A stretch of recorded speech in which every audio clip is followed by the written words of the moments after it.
Seigneur, béni soit Dieu ce matin pour la grâce que tu nous fais de pouvoir nous réunir en son nom, en son nom. Qu'est-ce que nous sommes venus faire ce matin? Nous sommes venus lui apporter quelque chose. J'espère que nous ne sommes pas venus encore venir prendre quelque chose. Le ciel espère aussi qu'on ne vienne pas encore pour tendre la main et dire « donne-moi encore ». Parce qu'en réalité, dimanche matin, nous avons vécu la semaine, nous avons fait des expériences cette semaine, positives ou négatives. Et ce matin, nous avons fait un constat, nous pouvons dire « Seigneur, tu nous as permis de passer la semaine. Tu nous as gardés, tu as pourvu à nos besoins. Nous avons tout le confort chez nous. Nous avons le pain. Nous avons la santé. Et le plus important, nous avons le pardon de nos péchés. Parce qu'on ne sait pas ce que nous venons pas affronter. Et ce qui est important, c'est qu'on soit prêt chaque instant de chaque jour. Chaque instant de chaque jour, être prêt. Voilà notre paix. Voilà notre repos. Ce n'est pas si on a beaucoup au portefeuille. Ce n'est pas si on a beaucoup chez nous, ou si on a ce qu'on veut. Non, l'important, c'est de dire, je suis en règle. Et quoi qu'il m'arrive, je sais en qui j'ai cru. Alléluia. Alors ce matin, eh bien, c'est un culte d'adoration. Je veux apporter à Dieu ma reconnaissance, ma louange, mon adoration, mes actions de grâce. Mais je ne veux pas me tromper ce matin, je ne veux pas m'égarer, parce que tout est là pour m'égarer, tout est là pour me séduire. Et je l'ai dit dans ma prière, nous sommes tous en danger. Alors parce que nous sommes en danger, puisque nous sommes environnés d'ennemis, et que même ce corps, elle n'héritera pas le ciel. Alors comme elle n'hérite pas le ciel, elle n'est pas d'accord. Comme elle n'a aucune part avec le ciel, elle n'est pas d'accord. La Bible dit qu'elle fait la guerre. Hein? Et jusqu'à ce que la fille de notre vie soit coupée, elle nous fera toujours la guerre. Et elle ne rentrera pas dans le ciel. Donc c'est à nous, par rapport à l'esprit, par rapport à notre âme, de dire, Seigneur, je ne suis pas chez moi, et je ne suis pas encore chez moi. Je ne veux pas être compliqué ce matin, mais mon âme n'est pas chez elle. C'est bizarre ce que je dis, mais c'est une vérité. Mon âme est éternelle, mon corps n'est pas éternel. Et un jour, mon âme va rentrer dans la véritable maison. Alléluia. Dans la maison auprès de notre Sauveur et de notre Seigneur. Donc, mon âme, pourquoi j'ai mis Dieu dedans de moi, espère en l'éternel. Heureusement que mon âme espère en Dieu. Elle ne peut même pas espérer en ce corps. Tellement fragile. Rien du tout. Alors, nous ne voulons pas nous tromper. Nous ne voulons pas nous égarer. C'est un temps particulier que nous vivons et il faudrait que nous soyons un peu plus réveillés par rapport au temps que nous vivons, par rapport à l'heure qu'il est. Vous savez, je pensais à cette vérité, je l'ai même remarqué, quand les gens se convertissaient, quand Jésus était là, ils savaient le prix à payer. Ils savaient qu'en disant oui à Jésus, en s'engageant avec Dieu, ils s'engageaient à mourir. Ils savaient qu'ils étaient envahis par l'ennemi et ils savaient que d'un jour à l'autre, ils pouvaient être mis aux arènes.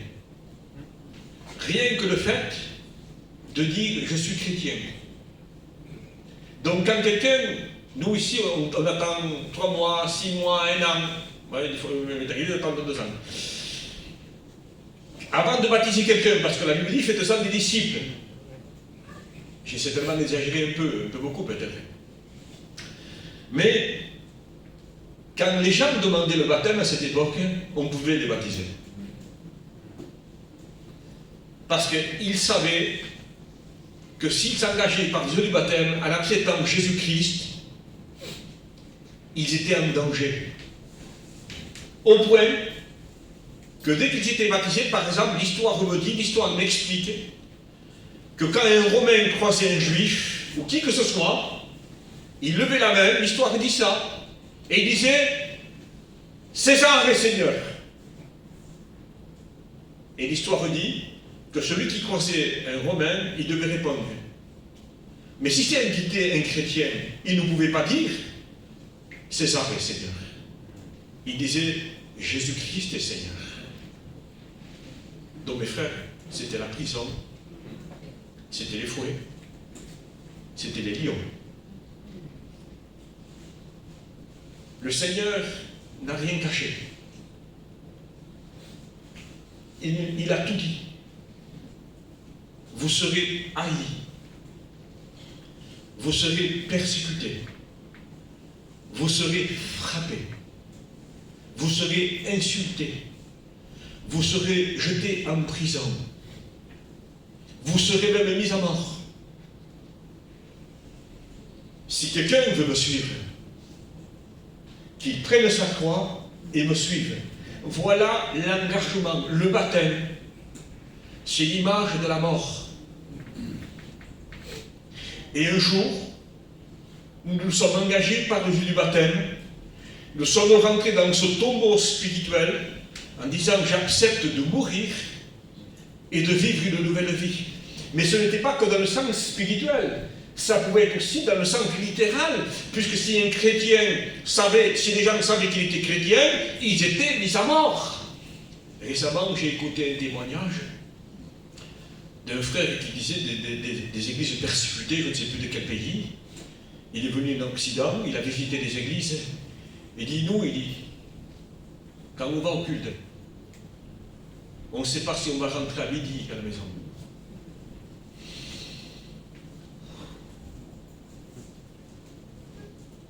Avons-nous compris? Avons-nous compris notre engagement? Avons-nous compris ce qu'est la vie avec Dieu, la vie pour Dieu? Avons-nous compris ce que Dieu attend de nous? Et pour ne pas nous tromper, il a tout dit, il a tout mis par écrit, il y a 2000 ans que c'est écrit. Il nous avait écrit de tout. De tout.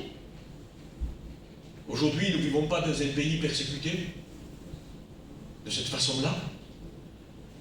Nous ne sommes pas, eh bien, parce que nous sommes chrétiens aujourd'hui, pour le moment, merci Seigneur, on n'est pas jeté en prison, c'est un pays, oui. Pas nous en France. Merci Seigneur pour l'Europe. Mais il y a des pays dans le monde où, si on est chrétien, on est en prison. Et quand le Seigneur dit, je fais qu'un survol ce matin des choses, et je fais qu'un survol de ce passage, vous verrez entre la différence, celui qui me sert, de celui qui me sert. Est-ce que vous vous êtes posé la question, qu'est-ce que le Seigneur veut dire? Que va-t-il arriver? Que peut-il m'arriver pour que les gens sachent si je suis un chrétien?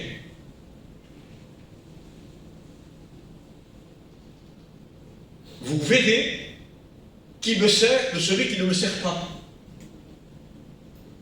Traduction, vous verrez celui qui est fondé sur le Christ, sur le roc, ou celui qui est sur le sable. Je ne voudrais pas qu'on se fasse une opinion de moi ou de l'autre, ou de Michel. Et chaque fois qu'ils prêchent, ils frappent. Ils sont durs. Ils sont sévères. Je vous avertis. Je vous avertis de ce que le maître nous enseigne. Je ne fais pas autre chose. Ne dites pas que je suis dur. Ne dites pas que chaque fois qu'ils prêchent, ils en font toujours plus que les autres. Non, non. Je ne vous fais que vous rappeler ce que les apôtres ont enseigné. Ce que le Christ nous a avertis, a mis devant nous en disant attention, attention. Vous savez à quoi vous vous engagez? Vous savez que le chemin est étroit et resserré? Vous savez que vous devez renoncer? Vous savez que vous devez accepter? Vous savez que vous devez vous humilier, vous soumettre? Vous savez que vous ne devez pas répondre à celui qui vous outrage? Vous savez que quand quelqu'un te frappe sur une joue, tu dois aussi présenter l'autre? Mais c'est quoi cet évangile? C'est l'évangile. Et pour qu'on comprenne bien, notre Seigneur Jésus-Christ est passé par là. Il aurait pu éviter, lui. Vous, c'est normal, mais pas moi. Mais lui, il est passé partout. Dans des domaines que nous n'avons pas passé. Pardonnez-moi l'expression, qui vous a craché au visage? Ici, ce serait que ça. Misto, une copine. Et je te dis que ça. S'il y aurait que ça encore, mes frères, sommes-nous prêts à faire face à ce qui peut arriver? Je ne dis pas ça pour accuser, ni vous condamner, ni vous attrister. Je dis ça pour qu'on prenne conscience. Et qu'on dise, Seigneur, c'est pas une assertion, là, c'est bien clair. C'est pas, nous n'avons pas accepté Jésus. Je ne peux pas prendre la voiture parce que je n'ai pas le talon de l'assurance ou le talon du contrôle technique. J'ai peur d'être contrôlé.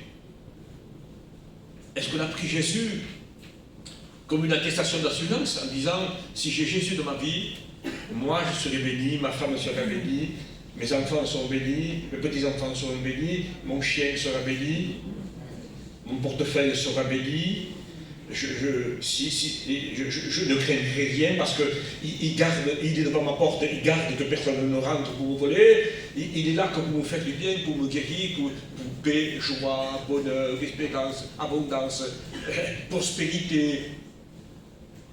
Ce Seigneur-là conçu, il ne s'est pas présenté comme ça, lui.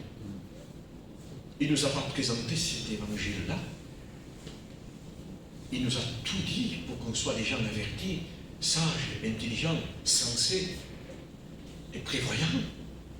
Sommes-nous prêts à faire face à certains événements? Au nom du Seigneur, que le Saint-Esprit nous convainc. Nous demandons que le Saint-Esprit ouvre les yeux des païens, que le Saint-Esprit ouvre nos yeux. Nous demandons que Saint-Esprit, Jésus convainc-les, convainc-les. Seigneur, convainc-moi ce matin, je le prie. Convainc-moi que le Seigneur n'a pas dit qu'on n'aura pas d'épreuves, des difficultés, des tempêtes, qu'on ne passera pas par la maladie. Il n'a pas dit tout ça. Des fois, on ne comprend pas de situation, comme si le Seigneur a dit que tu ne passeras pas. Pourquoi maintenant je passe? Mais tu n'as pas dit que tu ne passeras pas. Ce qui t'a certifié, ce qu'il affirme, c'est qu'il sera avec toi. Amen. Il n'a pas dit qu'il n'y aurait pas de tempête. Aujourd'hui, il y a certains qui présentent l'évangile, pas de tempête avec Jésus, pas de maladie avec Jésus, pas de disette avec Jésus, pas de persécution avec Jésus. C'est un faux évangile. C'est un faux, j'ose le dire, c'est un faux évangile. Le Seigneur n'a pas dit ça, il a dit que dans la tempête, dans la maladie, dans les difficultés, dans la disette, dans les problèmes, dans les soucis, dans les tracas, je serai avec toi. Amen. Et pour nous rassurer, il dit, pendant que tu es dans la tempête, rappelle-toi que moi je t'ai dit, passons de l'autre bord. Ça veut dire, même s'il y a la tempête, tu passeras. Tu y arriveras. Oui, pour les cœurs honnêtes et sincères, pas pour les légers. Pas pour les légers. Pas pour ceux qui veulent Jésus pour ce qu'il donne et pas pour ce qu'il est. Alors, ce matin, que sommes venus apporter à Dieu. Alors, ce matin, je vais faire un survol dans une expression.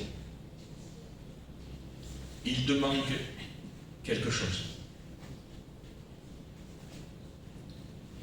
Si je prends l'évangile de Marc, chapitre 10, verset 21, il est dit, il te manque quelque chose. Si je prends 1 Corinthiens 13, verset 1, il te manque, s'il te manque cette chose, tu n'es rien et tu n'as rien. Dans l'Apocalypse, chapitre 2, verset 2, ce que j'ai contre toi, c'est qu'il te manque cette chose. Dans Luc, chapitre 10, verset 47, une seule chose est nécessaire. Dans l'expression « il te manque quelque chose », le Seigneur m'a attiré dans ce passage de Marc, chapitre 10, verset 19. Pourtant, c'est un homme qui vient vers Jésus et lui dit « Bon maître, que dois-je faire pour hériter la vie ?» Tu vas nous évangéliser ce matin? Non. Mais qu'on survole certaines expressions comme ça, qu'on survole certains passages. Tu connais les commandements. Tu ne commettras pas de meurtre. Tu ne commettras pas d'adultère. Tu ne commettras pas de vol. Tu ne feras pas de faux témoignages. Ne fais de tort à personne. Honore ton père et ta mère. Et il lui répondit, Maître, j'ai gardé tout cela dès ma jeunesse, j'ai pratiqué ça toute ma jeunesse. Jésus l'ayant regardant, les bas, puis il lui dit, il te manque quelque chose. Et vous connaissez la suite. Vends tous tes biens, donne-le aux pauvres, viens et suis-moi. Et si vous continuez la lecture, il dit, ma version dit, il s'assombrit tout d'un coup. Il fut triste tout d'un coup. Et il partit tout triste. Pourtant, Seigneur, cet homme, dès sa jeunesse, a pratiqué la loi, a pratiqué les commandements. Et le Seigneur n'a pas dit que ce n'était pas vrai. Mais le Seigneur met le doigt dans ce qui lui manque, qu'au nom de Jésus ce matin, posons-nous la question, qu'est-ce qui me manque, Seigneur? Qu'est-ce qui me manque? Qu'est-ce qui manque dans ma vie spirituelle pour que je sois épanoui? Pour que je sois fort? Pour que je sois stable? Pour que je sois victorieux? Pour que je sois rayonnant de joie? Pour qu'une espérance déborde? Et que les gens se l'aperçoivent? Et qu'ils disent, allez, qu'est-ce qu'il a? Je voudrais être comme lui, moi. Qu'est-ce qui me manque, Seigneur? Pour que je sois constamment en haut, parce qu'aujourd'hui, je suis en haut et je suis en bas. Je suis en bas et je suis en haut. Et toutes les semaines, tous les 2 jours, c'est un cycle. En haut, en bas, joyeux, triste, victoire, défaite. Seigneur, qu'est-ce qui me manque? Pour que je sois constant.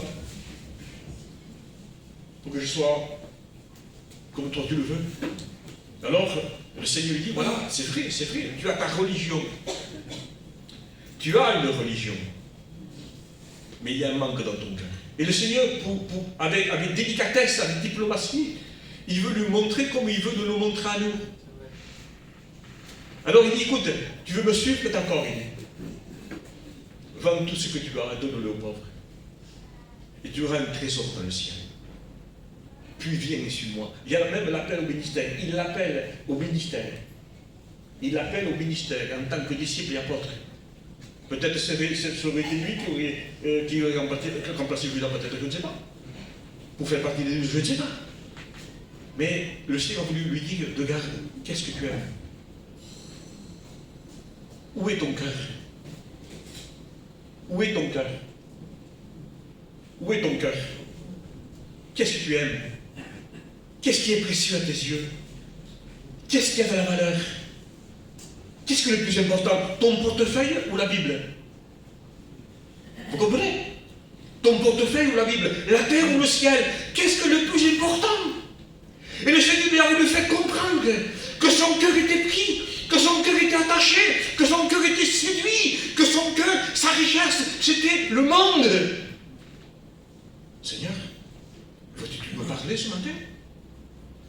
Est-ce que ma petite vie, mon petit confort, mon petit bien-être, mon petit train de vie, mon plaisir, mon loisir et ma bonne vie, est-ce que ce n'est pas mon trésor? Est-ce que mon compte en banque, ce n'est pas ce qui me tient? Est-ce que ça ne veut pas dire qu'il faut tout jeter? Aujourd'hui, il ne va pas te dire donne tous tes biens aux pauvres. Il ne va pas te dire ça aujourd'hui. Mais ne sois pas le serviteur de ce que tu possèdes. Ne sois pas l'esclave de ce que tu as. J'ai dit, il m'est arrivé de dire à certains couples, le Seigneur vous avait dit, vous n'aviez pas de travail, vous n'avez pas de maison, vous n'avez pas de voiture que vous avez. Le Seigneur vous avez une voiture, vous avez un travail, vous avez une maison. Que la bénédiction que Dieu vous accorde ne devienne pas une malédiction. Si après on est pris par ça, et qu'on pense qu'à ça, et qu'on applique son cœur. Vos maisons, ils sont lambrissées, il ne manque rien, elles sont belles. Vous voulez même personne chez vous pour pas les salir, vos maisons. Vous avez des fauteuils, vous avez des meubles, et surtout, ne vous asseyez pas. Vous avez des cuisines neuves et on ne s'en sert pas. On cuisine dehors. Donc, mes frères, la bénédiction ne devient pas malédiction. Que ce que Dieu m'a donné soit pour Dieu. Et j'aimerais mettre une petite parenthèse ici. Je n'aurai pas le temps. Il y a 4 messages dedans. Je n'aurai pas le temps, mais une petite parenthèse. Le Seigneur ne vous dit pas de jeter votre argent, mais j'ai peur. J'ai peur qu'il y ait des avares. J'ai peur qu'il y ait qu'il y ait de l'avarice. Honorez l'Éternel avec vos biens. Servez l'Éternel. Adorez-le. Il y a plusieurs façons de l'adorer.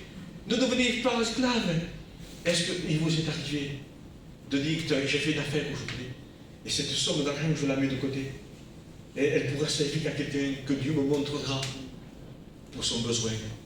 Alors je vais répéter le témoignage que je vous ai donné ici. Pour ceux qui l'entendent, peut-être ça leur fera du bien. Et ça m'embête de me prendre l'exemple, mais c'est moi qui ai fait cette expérience. Je paie ma récompense, mais c'est pas grave. Tellement petit ce que j'ai fait. Un jour, j'avais fait une affaire. Et j'avais pris 100 €, j'avais mis de côté. Si j'avais mis 100 € de côté, c'est parce que j'avais gagné 200, non? Donc j'avais mis 1000 € dans une veste. 500 € dans une veste. Et là, dans un coin, je dis, Seigneur, tu me diras que faire avec ces 100 €. Et le temps a passé, 10 jours, 15 jours, moi, je ne me rappelle pas. Ils étaient là oubliés. Un jour, ma femme me fait, je fais vite parce que le temps est presque. Il y a quelqu'un qui est dans le besoin, tu sais. Ah, j'ai dit, vas-y, il y a 100 € là, porte-lui. Il faisait nuit, elle ne trouvait pas à la maison. Et quand elle a trouvé, elle a insisté, parce que des fois, il faut répondre de suite. Il a frappé, et la porte s'est ouverte, il y avait son épouse, il dit, tiens, ça. Elle appelait son mari, elle appelait, regarde. Lui était dans la chambre en train de pleurer devant Dieu, à genoux. Il dit, Seigneur, tu connais pas, il parlait à Dieu, pas des reproches, mais il parlait à une fille, il faisait connaître. Il dit, tu vois pas, c'est pour mes enfants que je te demande. Tu ne peux pas me donner 100 €? Il disait à Dieu. Seigneur, pour mes enfants, pas pour moi, pour mes enfants. Tu ne peux pas me donner 100 €. Et pendant qu'il disait ça, lui, 100 € sont arrivés. Pourquoi vous privez de bénédiction, mes frères? Pourquoi vous privez de joie? Car il y a plus de joie à donner qu'à recevoir. Et vous savez que vous avez, on dit à Jésus, Seigneur, console-le. Console-le toi. Seigneur, va le visiter. Pourquoi tu ne vas pas? Seigneur, pour moi, c'est besoin. Mais je fais une commission pour que tu bonne job. Est-ce que vous comprenez ça? Il a froid. Mais porte une menton. On demande à Dieu ce que nous devons faire. Nous ne voulons pas avoir. Nous ne voulons pas idolâtre. Ne disons pas, c'est mon pognon. Attention les frères, ne devenez pas esclaves. Il ne vous dit pas de vendre tous vos biens et de le donner aux pauvres, il ne dit pas ça. Mais un minimum. Un minimum, quel plaisir d'essuyer les larmes d'un frère. D'être la réponse avec un foyer. À venir au secours de quelqu'un. Je dis ce témoignage, je te fais. Une fois on a visité quelqu'un à Bordeaux. C'était un peu des missionnaires. Et on est allé les voir. Et quand on est arrivé, on a vu qu'ils étaient un peu en dispute. J'ai vu qu'il y avait quelque chose entre elles. Hop, ils se sont... Alors, je suis monté dans la caravane, tout ça, et quand ils se sont tournés, j'ai ouvert le frigidaire, le réfrigérateur. Je leur ai dit, donc j'ai fermé. Je voulais voir s'il y avait de quoi. Et j'ai vu qu'il n'y avait rien. Mais je n'avais pas beaucoup. Alors, je lui ai donné ce que je pouvais, je lui ai donné 50 €. À l'époque. Après, ils m'ont fait savoir. C'était pourquoi il y avait de la dispute. Elle n'en pouvait plus. Et comme on fait, on a des enfants, on n'a rien pour manger. Et paf, 50 €. Ça a enlevé cette tristesse. Seigneur, mes frères, Alléluia. C'est bon le Seigneur. Je ferme la parenthèse. C'est important. Il te manque quelque chose. Mais c'est quoi cette chose, Seigneur? C'est quoi ce qui te manque? Oui, attention. Il ne te manque pas quelque chose pour que tu ailles mieux. Dans le passage, parce qu'il a refusé de répondre à l'appel. Il te manque quelque chose. Il s'est assombri, nous, le texte. La tristesse a envahi son cœur et il est parti tout triste. Il est parti. S'il était perdu, quand il dit, qu'en faut-il faire pour avoir la vie? C'est parce qu'il n'avait pas. Et il est reparti sans la vie. C'est pas n'importe quoi. C'est pas n'importe quoi, mes frères, que nous puissions comprendre. Que nous puissions comprendre. Quelle est cette chose? Je vais faire un peu de suspense. On pourra prendre. Alors, là, vous aurez peut-être compris le voir de suite. Le voir de suite. Quelle est cette chose? Béni soit le Seigneur. Le deuxième passage que j'ai lu, que je vous ai cité, c'est 1 Corinthiens. 1 Corinthiens. Écoutez, lui, il n'était pas un voleur. Pardonnez-moi, l'expression c'était écrit comme ça. C'était pas un adultère. Il faisait du tort à personne. Il ne faisait pas de mal. Il faisait du bien. Il avait des qualités, mais il manquait quelque chose. Regardez ce passage maintenant. 1 Corinthiens, chapitre 13, verset 1er. Quand je parlerai la langue des hommes et des hommes, si je n'ai pas cette chose, je suis un bronze qui résonne. J'ai modifié. Une cymbale qui retentit. Et quand j'aurai le don de prophétie, la science de tous les mystères et toute la connaissance, quand j'aurai même toute la foi jusqu'à transporter des montagnes, si je n'ai pas cette chose, je ne suis rien. Quand je distribuerai tous mes biens pour la nourriture des pauvres, quand je livrerai même mon corps pour être brûlé, si je n'ai pas cette chose, cela ne me sert de rien. Tu n'es rien et ça ne te sert à rien. Seigneur, toute la connaissance, toute la foi, tous les dons spirituels, parole de connaissance, de sagesse, discernement des esprits, don de la foi, don des miracles, don de vision, don de prophétie. Je peux avoir tout cela, même donner tous mes biens, même donner mes biens. Si je n'ai pas ça, zéro. Ça ne sert à rien. Et l'Apocalypse dit ce que j'ai contre toi. On revient là, on va lire l'Apocalypse. Je connais tes œuvres, ton travail et ta persévérance. Je sais que tu ne peux supporter les méchants. Tu as éprouvé ceux qui se disent apôtres et ne le sont pas. Et tu les as trouvés menteurs.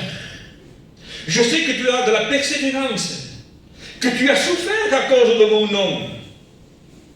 Et tu n'étais pas lassé. Mais ce que j'ai contre toi, c'est qu'il te manque quelque chose. Alors, les frères, de quoi est-il parlé ici? Dans le premier passage que nous avons parlé, cet homme aimait plus l'argent que suivre Jésus. Dans les conditions de Jésus. Peut-être il s'est approché de Jésus parce qu'il voyait que Jésus avait des succès, de la gloire, dans le sens qu'il était entouré par des centaines de milliers de personnes. Et là où il était, il y avait des miracles et des prodiges. Vous savez, quand vous voyez un homme de Dieu, vous voudriez même partir même avec lui, s'il y a des miracles et des prodiges, vous voudriez même porter ses valises. Partir avec lui. Mais peut-être, je ne sais pas. Je ne vais pas le juger plus. Je ne voudrais pas l'attrister plus que s'il a été attristé. Il voulait peut-être suivre Jésus, mais le suivre à sa façon. On ne peut pas suivre à notre façon, les frères. On ne peut pas être un chrétien à notre façon. Oui, amen. On ne peut pas dire je te loue, je t'adore de notre façon. Ça ne servira à rien, du tout. Il n'avait pas l'amour des choses de Dieu pour suivre Jésus. Et dans le livre de Corinthiens que nous avons lu, vous comprenez qu'il est parlé de l'amour. Il te manque quelque chose. Tu peux avoir tout. Tu peux avoir la sagesse et l'intelligence. Tu peux tout avoir, la gloire de la terre. Les hommes à tes pieds. Tu peux être admiré. Mais s'il te manque ça, tu n'es rien et tu ne peux rien. Et tu ne vaux rien. Alors, c'est une question de vie ou de mort. Sans ça, c'est la mort. Sans ça, c'est la mort. Car il dit l'amour, il est parlé de l'amour. L'amour est patient, l'amour est serviable. Et moi, j'ai changé de mot. J'ai mis un chrétien est patient, un chrétien est serviable, un chrétien n'est pas envieux, un chrétien ne se vante pas, ne semble pas d'orgueil, un chrétien ne fait rien de malhonnête, il ne cherche pas son intérêt, il ne médite pas le mal, il ne se juge pas de l'injustice, il se juge de la vérité, il croit tout, il supporte tout, il pardonne tout. Et quand quelqu'un est rempli de cet amour, il ne tombe jamais, il ne peut pas tomber. L'amour ne succombe jamais. Tout passera, les miracles, les prophéties, tout passera. Une seule chose demeurera, l'amour. Mais est-ce que c'est l'amour que je pense moi? Il y a l'amour ici, on s'aime. On s'aime. Mais c'est l'amour filial. Philéo. Humain. Et l'amour humain, tu me fais du bien, je te fais du bien.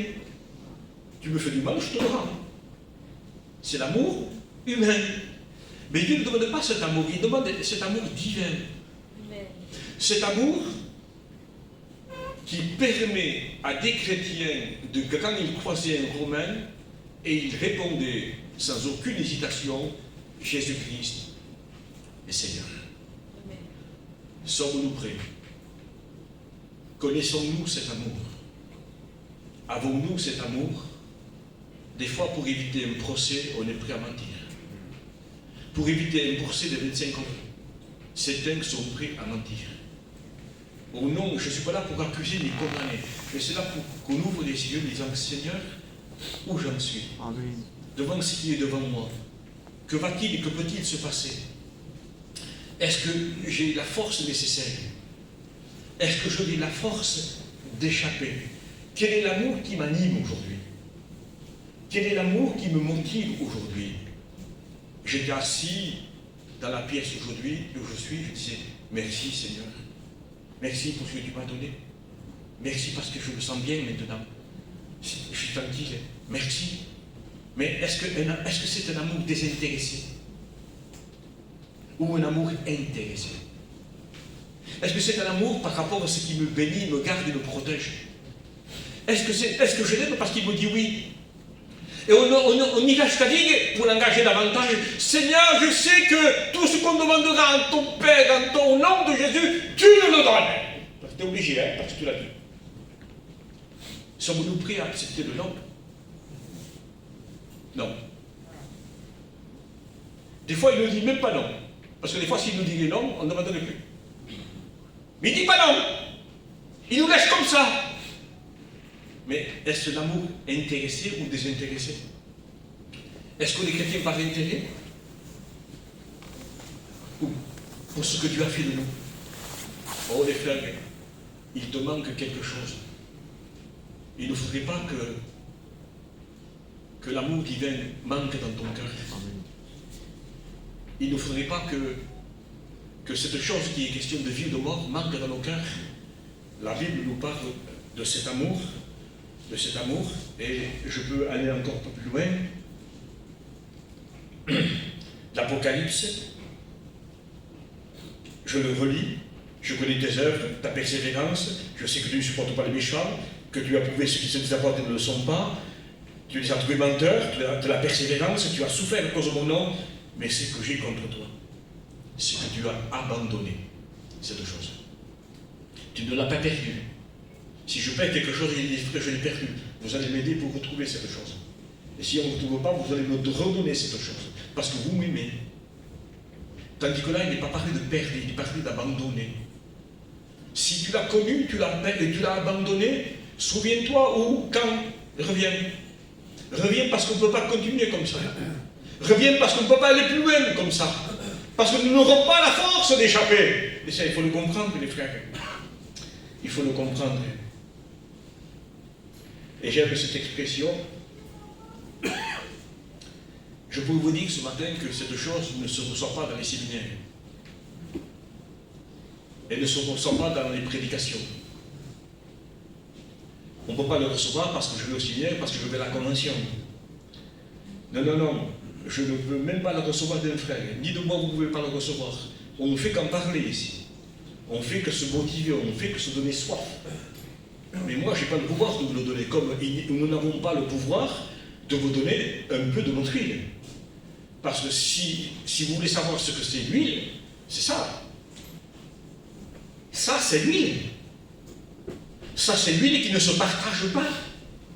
C'est l'huile qu'un pasteur ne peut pas vous donner. La Bible dit que tout s'assoupit. Et quand ils se sont réveillés, c'était trop tard. Les unes étaient prêtes et les autres n'étaient pas prêtes. Aujourd'hui, il faut être prêt. Il ne faut pas se préparer. Aujourd'hui, il faut faire face à ce qui est devant nous. Des ténèbres épais sont devant nous. On peut passer des temps de difficultés, d'épreuves, où nous devons prouver ce qu'on est. Nous le chantons si bien. Il faudra le vivre si bien. Sommes-nous prêts à faire face à certaines lois qui peuvent passer? Sommes-nous prêts à faire face à certaines restrictions, obligations? Sommes-nous prêts, les frères, les sœurs? S'il te manque de l'huile, tu peux avoir de l'huile. Si tu en manques un peu, t'es fichu. On a passé, nous l'avons s'éteindre. Ce matin, je veux me sonder, Seigneur. Est-ce que ma lampe s'éteint? Est-ce que j'ai des réserves? Est-ce que j'ai des réserves? Elle ne se poursuit pas dans un séminaire. Le séminaire nous fait du bien. Où c'est qu'on reçoit? J'aime cette expression que quand le Seigneur, quand on fait un reproche au Seigneur, cela se trouve dans Luc chapitre 10, verset 47, et la femme dit, tu t'inquiètes de rien, alors il dit, tout le travail que moi je fais. Elle se perd dans une activité, et elle croit qu'elle se perd dans une activité, comme un serviteur de Dieu peut se perdre dans une activité. Et il se croit que parce qu'on sert Dieu, on est dans la volonté de Dieu.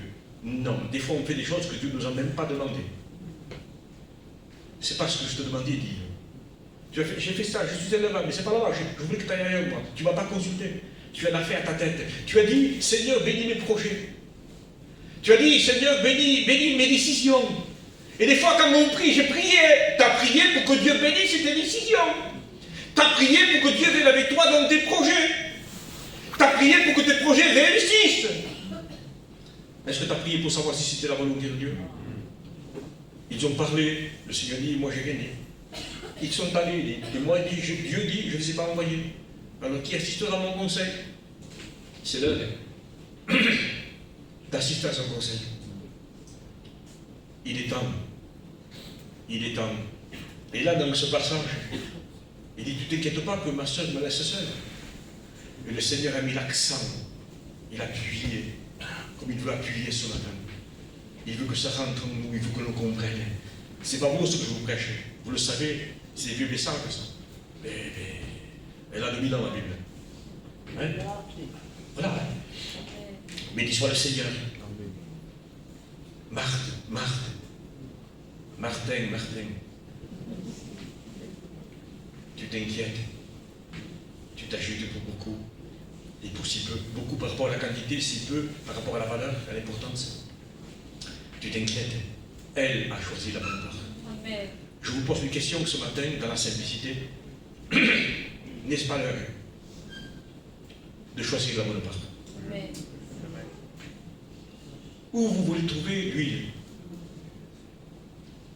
Où voulez-vous trouver cet amour? Elle ne se paye pas, cet amour. C'est une question entre toi et lui. Vous comprenez ça? Nous, on se dit, Seigneur, je veux porter du fruit, tel fruit. Ne cherche pas à porter du fruit. Tiens-toi devant lui. Amen. Et là, nous retrouvons entre le cœur de Dieu même, le cœur de la Bible. Si nous n'avons rien et on fait ça, on a tout. Allez, j'ai pas la Bible, j'ai plus de Bible. Comme c'est un pays, c'est très non plus la Bible. Non plus de réunion, non plus de pasteur, non plus de prédicateur, non plus rien. Mais personne au monde, aucun dictateur, aucun démon, aucune puissance pourra vous enlever la Bible, la réunion, les prédicateurs, mais pourra pas jamais vous enlever la prière. Même sans ouvrir la bouche, on peut prier. Et Dieu entend cette prière. Amen. Surtout la prière qui vient, qui monte du cœur. Vous comprenez? Alors il dit, elle a chose. Comment tu veux que je l'enlève? Non. c'est ce que tous les chrétiens doivent faire. C'est ce que tous les pasteurs doivent faire. C'est délaisser le matériel, délaisser l'activité. Ne vous perdez pas dans un travail même pour Dieu. On va distribuer des prospectus. Si ce n'est pas fait de la prière, vous allez perdre votre temps, gaspiller des sous et des prospectus. Vous comprenez que dans tout ce qu'on fait, il doit y avoir l'onction derrière. Vous chantez des cantiques, les frères. Mais s'il n'y a pas de l'onction, ce sont une chanson. C'est ce que dit à Moïse. Jésus dit, entendez-vous de guerre? Il dit non. Parce qu'il entendait du bruit. Il dit, alors c'est des cantiques? Non, il dit, c'est une chanson. Il chante des chansons. Disez-le. Un cantique sans onction, c'est une chanson. Mais il y a des belles paroles. Mais vous avez pas vu les cantiques, ils n'apportent rien du tout, nada. Niet. En espagnol et en russe, niet. Ils n'apportent rien du tout. Rien du tout. Mais quand quelqu'un se tient devant une parole qui ça percute le cœur. C'est une flèche qui part. Un cantique, sous l'inspiration de la grâce, fait partir des démons. Vous comprenez ça? Vous comprenez? Fait partie des démons et les âmes qui sont dans la salle sont environnés de la présence de Dieu et le cœur est disposé parce qu'il n'y a plus aucun démon qui peut les troubler pour pas qu'ils écoutent l'évangile. Parce que les chrétiens en chantant, entre parenthèses, les chrétiens en chantant de leur cœur, de tout leur cœur, apportent la bénédiction et l'onction dans la salle. Oh, gloire à Dieu, une seule chose est importante. Elle a choisi la bonne part et je ne veux pas le faire. Alors, qui a le pouvoir de nous enlever cette part? Qu'est-ce qui va nous enlever cette part, les frères? Ne permettez à rien d'enlever cette part. Non, non, le temps qui revient à Dieu, revient à Dieu. Parce que c'est là que la bénédiction coule. C'est là où l'onction coule. C'est là où on peut être envahi de cette chose peut-être qui nous manque. Cet amour dans le cœur. Cet amour qui peut connaître la hauteur, la profondeur, la largeur. C'est la croix, c'est l'amour. J'ai besoin de cet amour me permettra. Une seule chose va demeurer, l'amour. Ce que j'ai contre toi, dit l'Apocalypse, c'est que tu as encore des qualités. C'est que tu portes encore le nom. C'est que tu portes encore le titre. Mais tu as abandonné ton premier amour. Ce que tu le fais par habitude parce que tu sais le faire. Mais ton cœur n'y est pas. Ton cœur n'y est plus. Qu'au nom du Seigneur Jésus, c'est une question de vie ou de mort. Vous comprenez ça? Alors, ce que j'ai contre toi, qu'il n'y ait rien entre nous et Dieu. Alors, quand je disais que même si on n'est plus le pasteur, on n'a plus rien, mais si on se rappelle de Jean 15, c'est le sommet. Mais pourtant, Seigneur, qu'est-il écrit dans Jean 15? Oh Seigneur, pas grand-chose. Pas grand-chose. C'est l'histoire de moi et toi. Mais comment moi et toi? Oui. Pour qu'on comprenne, il dit, je suis le vrai cep. Et pour nous rassurer, mon Père issu de vigneron. Et pour nous remettre à notre place, vous êtes vous les sarments. Et si on lit dans la parole un sarment, on ne fait pas une cheville, on ne fait pas un porte-manteau. Le sarment, quand il porte pas le fruit, il est coupé, jeté au feu. Il ne sert à rien, rien. On a été destiné pour le feu. Mais qu'est-ce que Dieu nous demande? C'est simple ce que je vous dis ce matin. Mais si on le vivrait, si on voudrait le vivre, si on veut le vivre, et si on le vit, si on fait nos efforts en disant Seigneur, je ne peux pas aller plus loin, je ne peux pas continuer, je ne peux pas continuer dans le chemin où je me trouve. Je veux réaliser que je suis un serment. Et si je demeure attaché à toi, si je demeure à toi, je ne me prendrai pas la tête pour produire de fruits. La vie passera, moi. Et le fruit, il faut du temps. Il faut du temps. 1 mois, 2 mois, 3 mois, une année de soins. Mais il y a la tempête, il y a la pluie, il y a le soleil, l'épreuve, il le faut. C'est le travail du jardinier. Mais j'ai rien, moi, je suis misérable, j'ai aucun fruit. C'est pas toi qui vois le fruit, c'est les autres. Parce que le fruit n'est pas pour toi, il est pour les autres. Vous comprenez ça? C'est les autres qui le mangent. C'est le Seigneur qui va le cueillir. Et un jour, ce serment voit du monde arrivé. Oui, où ils vont? Où ils vont? Plein de monde arrivé, avec des seaux, des sécateurs. On demande. Il vient, il s'approche de lui. Eh, n'aie pas peur, je coupe. Qu'est-ce que tu coupes? Et le fruit qui est en toi. Mais Seigneur, c'est pas moi. Non, c'est lui. Ça vient pas de moi. Ça vient de lui. C'est sa sève qui passe. Et sa sève en passant produit en moi ce que moi je ne peux pas produire. La conviction, les désirs, la volonté, la douceur, la maîtrise de soi, la constance, la persévérance, l'humilité, un caractère doux et paisible, un langage agréable qui sert à l'édification et au salut de celui qui entend, la lumière qui s'émane de toi, l'onction qu'il y a en toi, la vie qu'il y a en toi. On n'est pas n'importe qui. Nous sommes une lettre écrite du droit de Dieu, lue et connue de tous les hommes. Les gens lisent. Tu es le ciel qui donne soif. Tu as la lumière qui éclaire les hommes dans les ténèbres. Tu es sauvé, tu donnes envie aux perdus de te sauver. C'est lui qui le fera, c'est lui, être irréprochable. Âme, corps, esprit, ben on te bat, hein. Pour qui se prend? Non, je me prends pour un serment. Parce que je suis un serment. Parce que dès que je manque de communion, ce n'est pas un fruit de la douceur qui est en moi.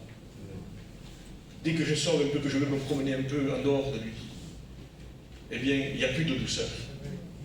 Il n'y a plus de fruit de douceur. Il n'y a plus de conviction. Je perds la conviction. Mais aujourd'hui, si on perd la conviction, comprenez? Si on est plus convaincu, comment ça se fait? S'il n'y a plus cette faiblesse de conviction, moi, j'ai une conviction dans mon cœur qui pourrait être dans les personnes, mais si je manque de. Si le sacrement va se promener, on perd ce que Dieu a mis en nous. Rapproche-toi de lui. Rapprochons-nous de lui. Choisissons la bonne part. Comprenons que je peux avoir pratiqué tous les commandements, je peux avoir toutes ces qualités dans l'Apocalypse qui parlent à une église. Mais si j'ai pas cet amour dans mon cœur, Dieu vient chercher l'amour. Vous savez qui c'est l'amour? Jésus n'a pas d'amour, il est l'amour. Amen. Si j'ai pas l'amour, c'est parce que je n'ai pas Jésus. C'est clair, hein? Parce que l'amour, c'est Jésus. Donc si un chrétien n'a pas cet amour, mais quel est cet amour? L'amour scripturel, évangélique. L'amour qui va jusqu'à la croix, qui va à Golgotha. J'ai marqué cette expression entre la différence entre mourir et faire mourir. Mourir, c'est un instant. Faire mourir, c'est une vie. Faire mourir, c'est une vie. Et le Seigneur nous a montré le chemin. L'amour est venu au milieu de la haine. Ils ont cru tuer l'amour. Mais l'amour nous a envahis, nous a contaminés, a rempli notre cœur et nous l'avons en nous.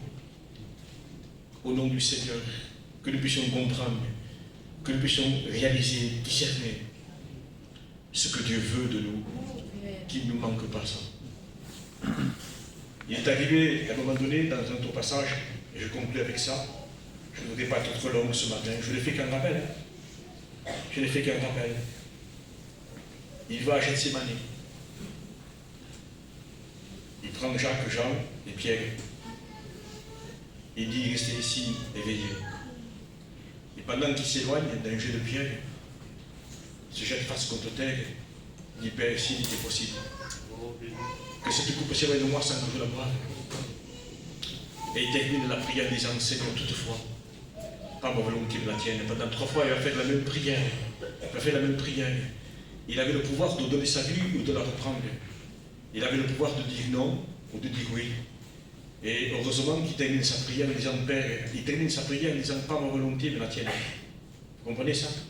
Pas ma volonté. S'il n'aurait pas dit ça, le Père il restait sur le jour, il dit. Donc, il pouvait ne pas l'avoir. Il faisait ce qu'il voulait. Mais il dit, Père, pas ma volonté mais la tienne. Jusqu'au bout. Et à un moment donné, il s'est approché, il s'est levé parce qu'il avait besoin de ses frères. Vous ne sentez pas besoin d'entre vous? On a besoin de tous des frères. Quand ça fait quelques jours qu'on ne voit pas un frère ou une soeur, on manque, pas pour la mouler, pas pour la critiquer, mais que c'est mal. Peut-être elle n'est pas bien, peut-être. Il faut qu'on s'inquiète, il faut qu'on parle d'une soeur dans ce sens, pas dans l'autre sens ténébreux. Alors, et lui, il avait besoin de ses frères. Lui, ce moment-là, il avait besoin de ses frères. Il vient, le texte dit, il vient vers Pierre. Il dit, Simon, tu dors?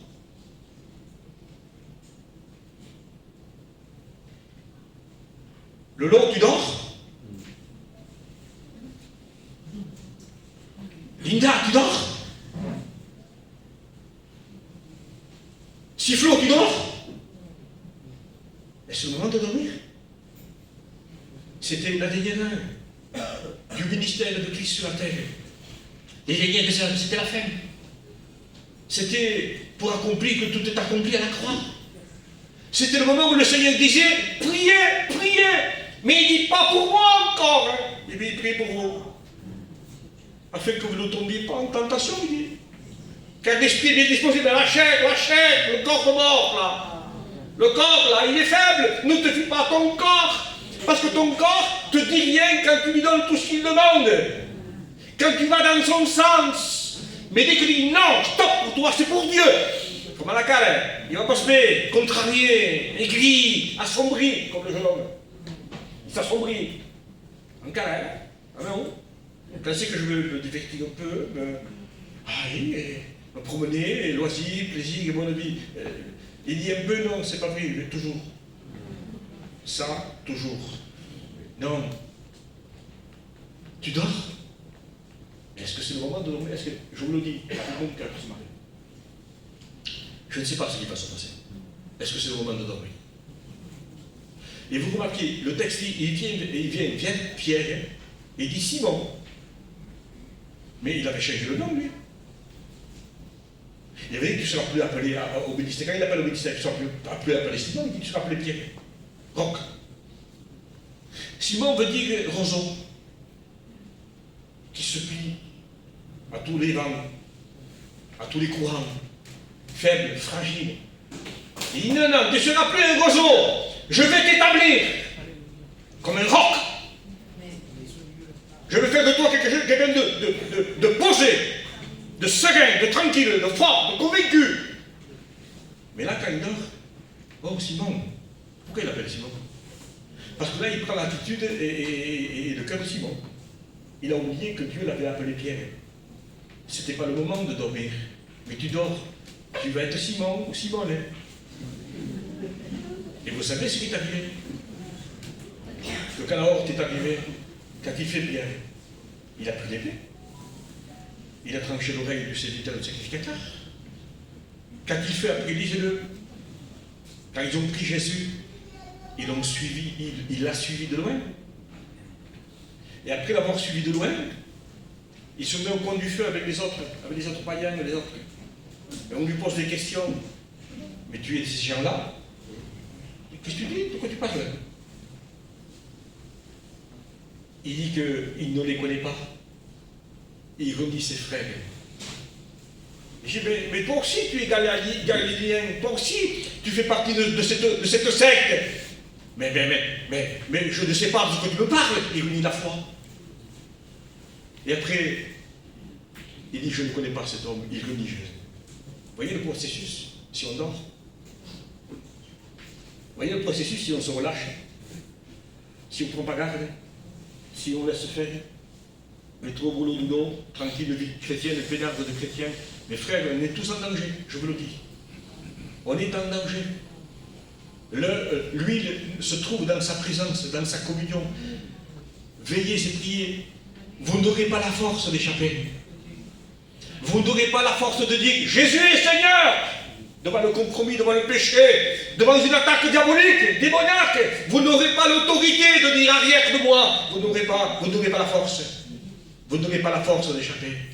Tout se trouve en lui, les frères. Amen. Tout se trouve dans sa présence. C'est là où je reçois le sceptre de serment. C'est là que la vie passe. Et c'est là où je reçois tout ce qui m'est nécessaire. L'huile se trouve là, l'huile se trouve à ses pieds, c'est pour ça que... Non, non, non, reste là, Marie. Reste là, parce que là tu reçois de l'huile. Abandonnons-nous. Il faut s'abandonner, les frères. Engageons-nous. Prenons des décisions. Ayons une vie de communion un peu plus sérieuse, un peu plus appliquée de cœur. Ayons une vie intime, personnelle. Ne confondez pas la vie de communion avec l'Église. Hein. C'est vrai qu'il faut avoir la vie en communauté de l'Église, des frères et sœurs qui se réunissent, mais avant tout, il faut avoir la sienne. Maintenant, ça ne veut pas dire qu'il faut s'enfermer et peut avoir de contact avec les chrétiens. C'est un déséquilibre total. Ça veut dire, parce que là, vous savez qu'est-ce qui va vous arriver? Vous allez vous enfler. Moi, je prie, moi je jeûne, moi je lis. Et quand tu vas venir Ngaï. Comme le dessin animé, là. Mon putain, en Chine.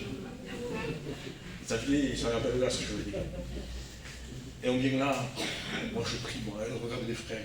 Non, tu es un orgueilleux. Tu n'as rien compris. Parce que la véritable communion t'humilie. La véritable communion t'humilie. Si c'est la véritable, tu es humble. La véritable communion te rend doux. T'es pas, moi j'ai l'autorité, moi je suis un pierre.